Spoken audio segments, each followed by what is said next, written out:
Welcome, everyone, to Courageous Creative Conquerors. This is Jean Voice Dart. It's my belief that everyone has a gift of creative expression. We were born to express ourselves to stay healthy and happy. Whether you are planting a garden, writing a story, building a cabinet, sewing a scarf, or singing a song, what matters is expressing from the heart. And the creative and expressive arts are a healthy coping strategy that shifts us from trauma to triumph. So join me as we listen and learn key tips and techniques from our special guest and courageous creative conqueror. My special guest today is Debra Reay, author, poet, and creative writer. This is Courageous Creative Conquerors, and I'm here with my guest, a poet and creative writer from the UK, Debra Reay. Welcome, Debbie. Thank you. It's a pleasure to have you here. I'm so excited to see what you're doing and read some of your poetry and find out more about your journey as a creative artist. I'm looking forward to it too. Thank you. So let's just start off looking at your photos, some of your photos from childhood, and you can tell me a little bit about your journey and how you became a creative writer and soon to be a published author. That's fine. Okay, so here's this first picture here, and you look so happy. Tell me about this. To be honest, I don't really know. I was about 4.5 when that was taken. That was sent to me about 2 years ago. So really, that's all I know. I don't know when it was taken or what I was, looks like I was at school, at nursery, school photo maybe. So yeah. That's all I know. So when you were a child, and this is at a very young age, were you creative with art, music, anything? No, I don't think I was. I don't really have any memories of that, but as I got older, I know I wasn't. So I really don't think so. What did you enjoy as a child? I was a bit of a loner. I know that much. So I think I was just more on my own. I liked my own company. I liked to play on my own. And that was kind of my escape, my happy place. Mm-hmm. Mm-hmm. Well, let's take another look here. And this is another picture of you as a young child growing up here. Yeah. I think I was about 10, maybe in that photo, and that the reason I know that is because I remember the shirt. I remember the awful blue fluff, like the frilly shirt, and I remembered wearing that in my first year of the secondary school that I went to. So I think I was probably about 10 and a half. Yeah. And did you have anyone else in your family who was a writer or creative in particular ways? No. Nobody. No. So this is an interesting journey. So we're going to find out in a minute how you started writing. You didn't have that as a child, and so this is a picture of you with your daughter Paige. Yeah, I had Paige as a 27-year-old, single parent all the way through. And because I had no family, this was a baptism. We had a joint baptism. I think that was about in 2011. And it was to give me that kind of sense of having family.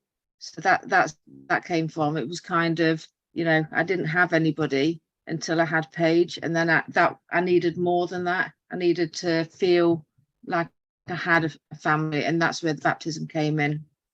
So you're a very courageous person. So you had a tough life. You were abused as a child and young adult. Yeah. You were abused, but when you became of age, when you became 21, you said you got up this courage. You started a new life of your own, and you decided to to make a difference. Yeah. So you have Paige. And were Yeah. you writing? Were you journaling at this time? No. No, No. still not. Still No. not. Still not. Still not.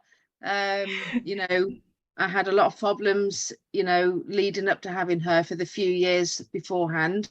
Mm-hmm. And then even after I'd had Paige, I just wanted to concentrate on being a mum, you know, so I didn't go to work until she was about 6. So yeah, I didn't do any writing, you know, I failed at school, failed miserably with all my exams. So yeah, I just wanted to be the mum that I didn't have. Can you tell me at that time, now you had Paige, and we're going to go back and look at some more photos, but did you have a friend or two or something, or someone No. to talk to? I had friends, but because I tried to tell them about my life,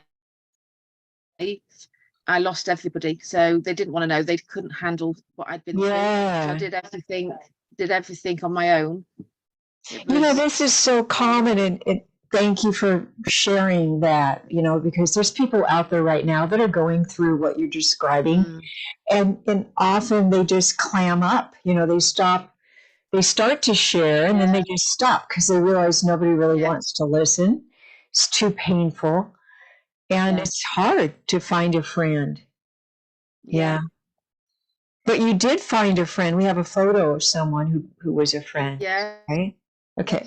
Well, let's go back to the pictures here. So this is also you with your 2 children. You have another child. Tell us about that. So this was in 2013. And I had been to court in 2015 to get custody of the youngest child. And that was our first photo shoot in November of 2013 as a family. Our first lot of photos as a family.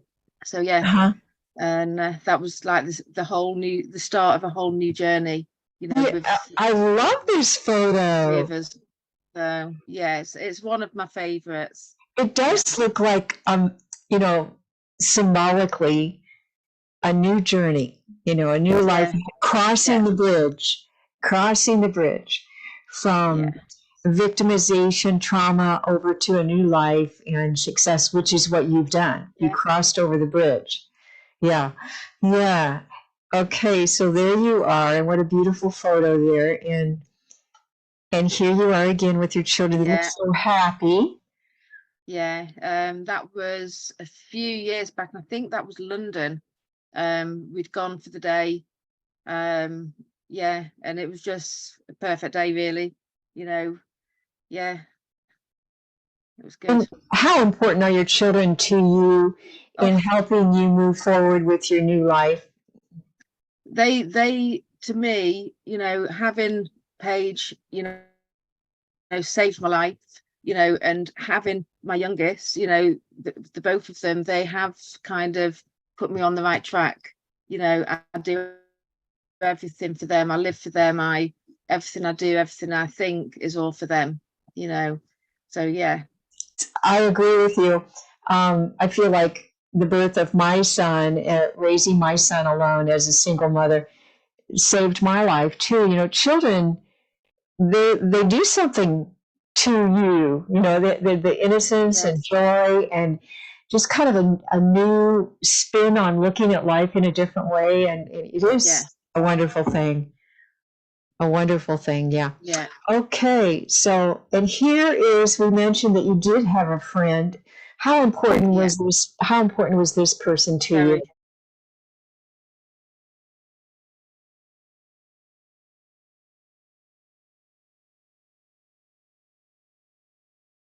you?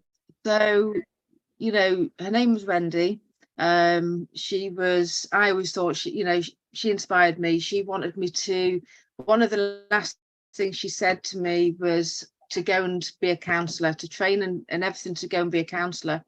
I felt I couldn't because of my own trauma, because I hadn't really faced up to that. And I feel by doing the book, you know, it's almost like it's not exactly what she said, but it's as good as, it's probably better than what she said. And yeah, and you know, she passed away in 2016 to cancer, which was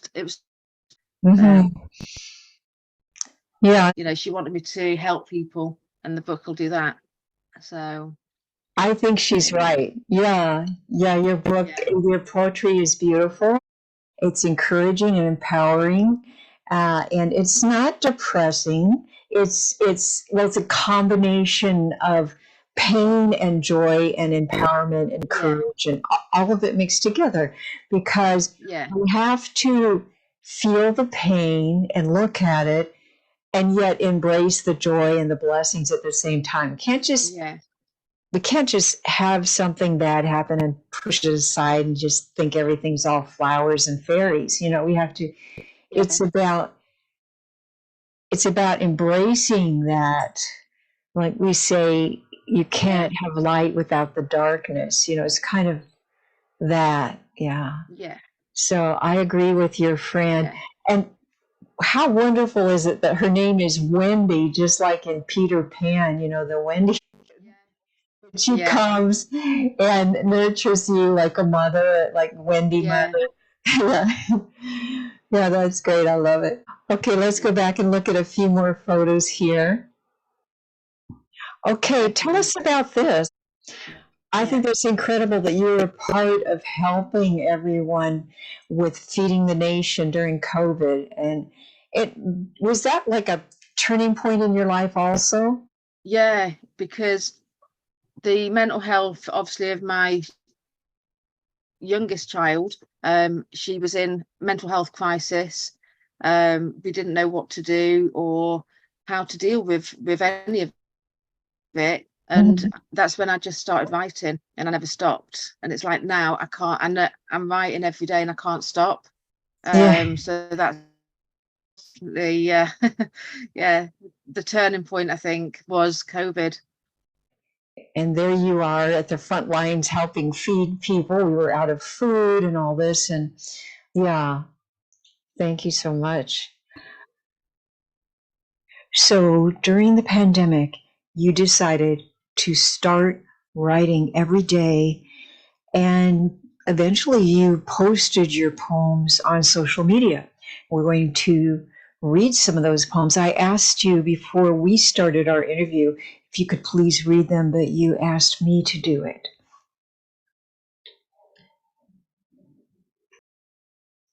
I invite you to learn how to live in peace.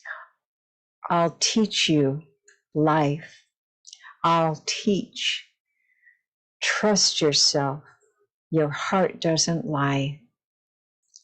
It's an invitation. So you wrote many poems. You said you're writing every day. Yeah, in the last sort of year, I think I've written well over 200 poems. So yeah. And this book that is coming out soon, it's a collection of all of these poems that you've been writing for a couple of years. Is that what it is? Yeah. I looked at all of the poems, decided which ones I wanted to keep or get rid of, kind of thing. And what flipped for you that made you decide to go ahead and make this into a collection of poems and get it published? You know, I'm not sure, because I started writing in 2020. I didn't think that I wasn't considering a book, and it was only 2021 that I started feeling like I had to keep writing, but my writing, I felt, was starting to get better. And that's when I thought, do you know what, why not? Let me just see how far it's taking me. And I didn't realize that it would take me as far as it has. And it's like, now I'm doing it, I can't stop. So if I write something that's a tough read, I have to take a step back and just have a few days off or whatever, and then get back into it. So yeah, I'm delighted for you. You know, I think this is just such a nice story about you having your struggles. You know, you have your beautiful children, and you're writing during the pandemic, and now you have this book coming out now. So tell us about the book. So with the book, it's all to do with there's a lot of hard stuff to read, detailing some of the trauma that I've been through, but it also, in between the poems, has a lot of uplifting poems, a lot of, it's filled with hope, it's filled with the strength. So yeah, so I've kind of ended the book with more of the uplifting poems. I don't want it to be and have an end of it being a bit dark, so it's all uplifting towards the end. So yeah, it's yeah. How many poems? Is a poem on each page?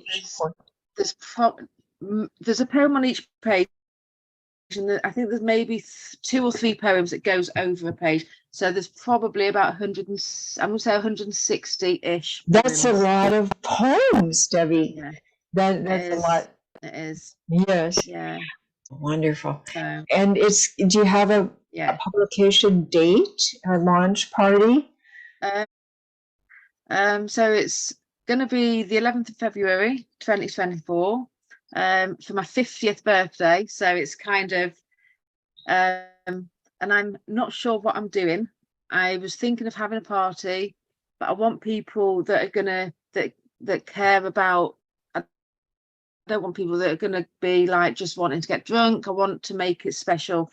So I'm sort of thinking maybe a meal, or a small gathering, but it'll definitely be something nice. So is it going to be online so other people around the world can watch? Yeah, that would be fun. Yeah, do something online. Yeah, so we can support you. Right. Yeah, I'm sure I can do something like that. Yeah, great. Okay, so let's get back here and take a look at your book here. So there you are holding your book. Yeah. Can you tell us the title there? Yep, Through the Eyes of a Trauma Child. And let's look here, holding space for you in enveloped arms of tight holds. I'm hearing you and seeing you. Your pain of brokenness will repair. So as you said, the purpose of it is to bring encouragement to others that are going through similar situations, and provide hope. Yeah. That's so lovely. Here's another one. I did not shrivel. I did not die. Very powerful. And how does it make you feel reading this in print, seeing it? When you got I know you were holding up the book proof. When you got it in the mail, how did you feel? Numb. I couldn't open the parcel straight away. I didn't want to open it. I knew what it was. I didn't want to open it. Then when I did open it, I kind of just looked at the cover and put the book down. And it took a little while to pick the book up, but then I was taking it everywhere with me. It was almost like a comfort blanket. It was in my bag. It was in my bag when I went to work. It was in my bedroom. I went to bed with it. And I think it's because it was something that I'd created on my own, and I wanted to make sure it was there. But then it took me about a week to read anything out of there, because I struggled with seeing it and realized how bad things were as a child. So I didn't want to it was like it was somebody else. I feel your joy. For me, I noticed a shifting in me of loving myself more. Your book is very personal. Mine was a children's book, a fiction. Yours is your feelings, and there it is coming out. Did you feel a shifting? No, I don't even, I couldn't accept that I'd written something so powerful. I couldn't understand why, any of it. I just felt like I didn't at the start, I didn't deserve to have something good like the book, you know, and it took me a little while.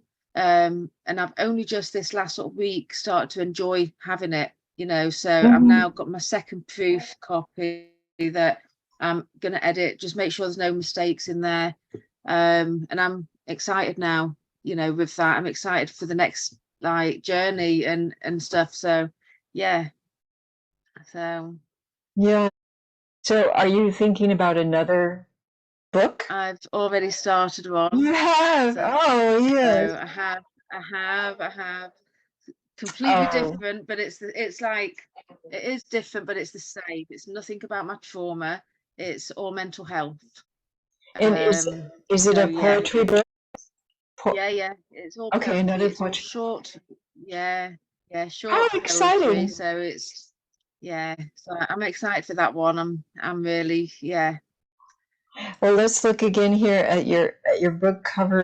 There's the name. You're going to look for that when it comes out Yeah. early next year, 2024. And Through the Eyes of a Trauma Child by Debra Reay. But you prefer to be called Debbie, right? But Yeah, that's your, either or, but yeah, yes, yeah, but that's your writing name. New and Contemporary Poetry Collection. So congratulations. I'm so excited for you. So let's just take a few minutes here, and if you can just end our chat by speaking to the people out there. And I know you care about that very much. That's why you're publishing these books.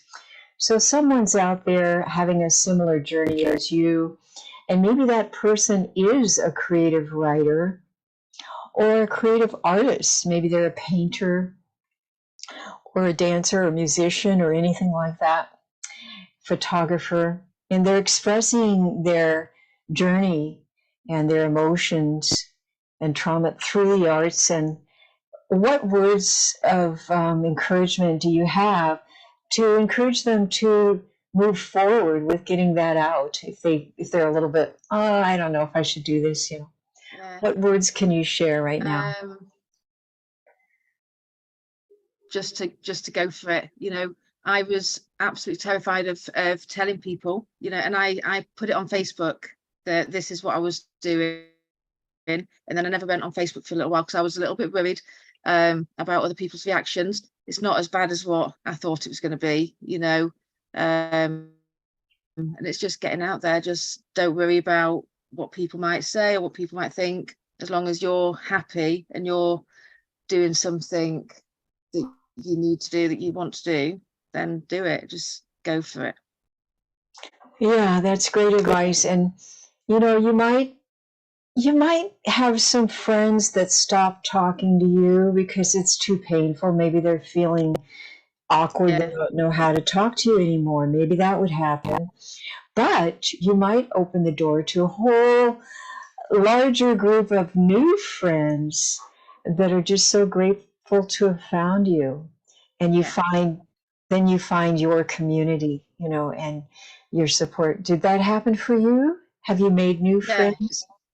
yeah, definitely. You know, I lost friends along the way, but I made some better friends. I made friends that I know are there to stay. So, you know, Mhm. you win some, you lose some. So yeah, Yeah, yeah. So that's good advice. yeah. Yeah.